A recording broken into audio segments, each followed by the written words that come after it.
जय श्री कृष्ण दोस्तों। श्री बहुलाश्व ने पूछा, मुनि, परात पर भगवान श्री कृष्ण चंद्र का दर्शन प्राप्त कर संपूर्ण देवताओं ने आगे क्या किया, मुझे ये बताने की कृपा करें। श्री नारद जी कहते हैं, राजन, उस समय सबके देखते देखते अष्टभुजाधारी वैकुंठ अधिपति भगवान श्री हरि और साक्षात भगवान श्री कृष्ण के शिव विग्रह में लीन हो गए। उस समय कोटि सूर्यों के समान तेजस्वी प्रचंड पराक्रमी पुण्य स्वरूप भगवान नरसिंह जी पधारे और भगवान श्री कृष्ण के तेज में वे भी समा गए। इसके बाद सहस्त्र भुजाओं से सुशोभित श्वेत दीपक स्वामी विराट पुरुष, जिनके शुभ्र रथ में सफेद रंग के लाख घोड़े जुटे हुए थे, उस रथ पर आरूढ़ होकर वह आए। उनके साथ श्री लक्ष्मी जी भी थी। वे अनेक प्रकार के अपने आयुधों से संपन्न थे। पार्षदगण चारों ओर से उनकी सेवा में उपस्थित थे। वह भगवान भी उसी समय श्री कृष्ण के श्री विग्रह में सहसा प्रविष्ट हो गए। तो फिर वे पुण्य स्वरूप कमल लोचन भगवान श्री राम स्वयं वहाँ पधारे। उनके हाथ में धनुष और वाण थे तथा साथ में श्री सीता जी और भारत आदि तीनों भाई भी थे। उनके दिव्य रथ 10 करोड़ सूर्य के समान प्रकाशमान था। उस पर निरंतर चावर दुलाए जा रहे थे। असंख्य वानर योद्धापति उनके रक्षा के कार्य में संलग्न थे। उस रथ के 1 लाख चक्कों से मेघों की गर्जना के समान गंभीर ध्वनि निकल रहा था। उस पर लाख ध्वजाएं फहरा रही थी। उस रथ में लाख घोड़े जुटे हुए थे। वह रात सुवर्णमय था। उसी पर बैठकर भगवान श्री राम वहाँ पधारे थे।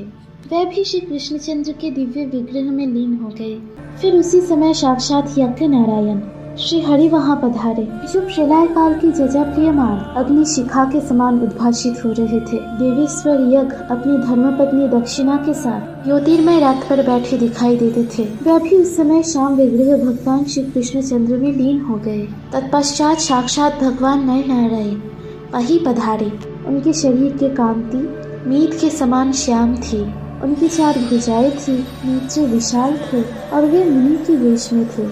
उनके सिर का जटाजूट कांचती हुई करोड़ों बिजलियों के समान दीप्तिमान था। उनका दीप्तिमंडल सब और उद्भाषित हो रहा था। दिव्य मुनि मंडलों से मंडित वे भगवान नारायण अपने अखंडित ब्रह्मचार्य से शोभा पाते थे। राजन, सभी देवता आश्चर्ययुक्त मन से उनकी ओर देख रहे थे, किंतु वे भी श्याम सुंदर भगवान श्री कृष्ण में त्वाकार लीन हो गए। इस प्रकार के विलक्षण दिव्य दर्शन प्राप्त कर संपूर्ण देवताओं को महान आश्चर्य हुआ। उन सबको ये भली भांति ज्ञात हो गया कि परमात्मा श्री कृष्णचंद्र स्वयं परिपूर्णतम भगवान है। तब वे उन परम प्रभु की स्तुति करने लगे। देवता बोले, जो भगवान श्री कृष्णचंद्र पूर्ण पुरुष, पर से भी पर, यज्ञों के स्वामी, कारण के भी परम कारण, परिपूर्णतम परमात्मा और साक्षात गोलोक धाम के अधिवासी है, इन परम पुरुष श्री राधावर को हम सादर नमस्कार करते हैं।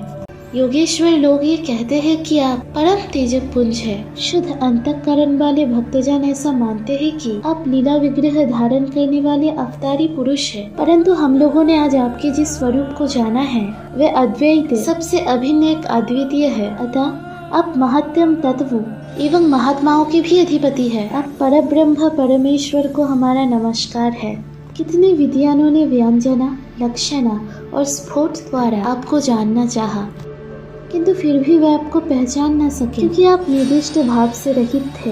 अतः माया से निर्लिप आप निर्गुण ब्रह्म की हम शरण ग्रहण करते हैं। किन्होंने आपको ब्रह्म माना है? कुछ दूसरे लोग आपके लिए काल शब्द का व्यवहार करते हैं। कितनों की ऐसी धारणा है कि आप शुद्ध प्रशांत स्वरूप है, तथा कतिपय मीमांसक लोगों ने तो ये मान रखा है कि पृथ्वी पर आप कर्म रूप से विराजमान हैं। कुछ प्राचीनों ने योग नाम से तथा कुछ ने कर्ता के रूप में आपको स्वीकार किया है। इस प्रकार सबकी परस्पर विभिन्न युक्तियाँ है। अतएव कोई भी आपको वस्तुत नहीं जान सका। कोई भी ये नहीं कह सकता कि आप यही है। अतः आप अनिर्देश्य, अचिंत्य, अनिर्वचनीय भगवान की हम शरण ग्रहण करते हैं। भगवान, आपके चरणों की सेवा अनेक कल्याणों को देने वाली है। उसे छोड़कर जो तीर्थ, यज्ञ और तप का आचरण करते हैं अथवा ज्ञान के द्वारा प्रसिद्ध हो गए हैं, उन्हें बहुत से विघ्नों का सामना करना पड़ता है। वह सफलता प्राप्त नहीं कर सकता। बाकी की कथा सुनिए अगली पार्ट में। राधे राधे।